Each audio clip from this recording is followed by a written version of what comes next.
Fino al 19 novembre la casa di riposo Umberto I di Piove di Sacco era Covid-free, nessun contagiato tra gli anziani ospiti e gli operatori. Poi, dal 20 di novembre abbiamo avuto ad oggi 21 decessi e abbiamo poi 66 tra operatori, infermieri e un medico attualmente positivi, e alcuni si sono fortunatamente negativizzati, quindi il numero si è fortunatamente un po' ridotto, e appunto poi abbiamo una situazione di difficoltà e di criticità per quanto riguarda il personale.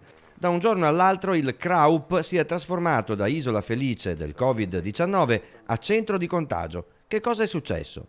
Stiamo pagando un po' la virulenza, la forza di questo virus, che è almeno tripla rispetto alla fase precedente. E credo che le aperture, i mancati lockdown e probabilmente anche una variazione di diffusione, questo in qualche modo ha alterato tutti gli equilibri. Il personale sta lavorando il doppio, dice Roccon, che non nasconde la gravità della situazione e le difficoltà nel controllarla. L'ULSS 6 ha inviato operatori di rinforzo al posto di quelli in quarantena.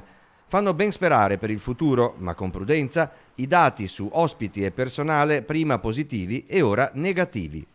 So che non solo si sta facendo il possibile, ma si cerca di raggiungere anche l'impossibile. Il dato che ci fa anche ben sperare è nel numero dei negativizzati, di chi sta guarendo, e quindi vuol dire che le misure stanno funzionando